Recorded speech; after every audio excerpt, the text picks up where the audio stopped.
भारतीय वायुसेना ने ऐसा शक्ति प्रदर्शन किया है जिसे देखकर दुनिया हैरान हो गई है। भारत ने अपने लड़ाकू विमान से दुनिया की सबसे बेहतरीन ब्रह्मोस मिसाइल को दोबारा दाग दिया है। ये वही ब्रह्मोस मिसाइल है जिसका नाम आते ही पाकिस्तान में अजीब सी हलचल मच जाती है। आपको जानकारी दे दें कि भारतीय वायुसेना ने अपनी तैयारियों का प्रदर्शन करते हुए सुखोई 30 लड़ाकू विमान से ब्रह्मोस सुपरसोनिक क्रूज मिसाइल का सफल परीक्षण कर लिया है। वायुसेना ने बयान में कहा कि मिसाइल का परीक्षण नौसेना के साथ क्लोज कोऑर्डिनेशन में किया गया है। अधिकारियों ने बताया कि मिसाइल ने सटीकता से लक्ष्य पर निशाना साधा।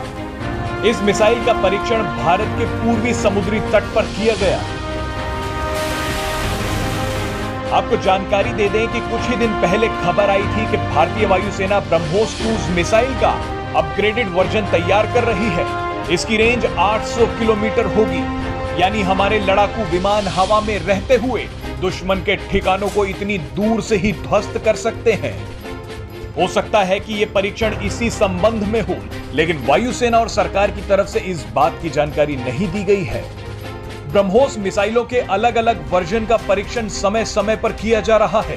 भारत ने पिछले कुछ महीनों में ही ब्रह्मोस का हवा, जमीन और समुद्र से सफल परीक्षण कर लिया है। ब्रह्मोस भारत की इकलौती मिसाइल है जिसे हवा, पानी, जमीन कहीं से भी दुश्मन पर दागा जा सकता है।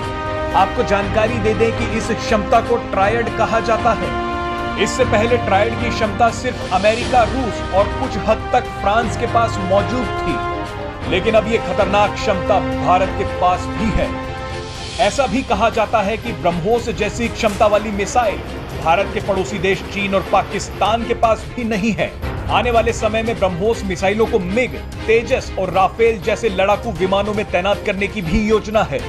इसके अलावा सबमरीन्स में लगाने के लिए ब्रह्मोस के नए वेरिएंट का निर्माण भी किया जा रहा है। आपको जानकारी दे दें कि ब्रह्मोस मिसाइल कम ऊंचाई पर तेजी से उड़ती हैं ताकि वो दुश्मन के रडार को धोखा दे सके। ब्रह्मोस मिसाइल हवा में ही मार्ग बदलने में सक्षम है और ये चलते फिरते टारगेट को भी ध्वस्त कर सकती हैं। ब्रह्मोस रडार के अलावा किसी अन्य मिसाइल पहचान प्रणाली को भी धोखा देने में सक्षम है।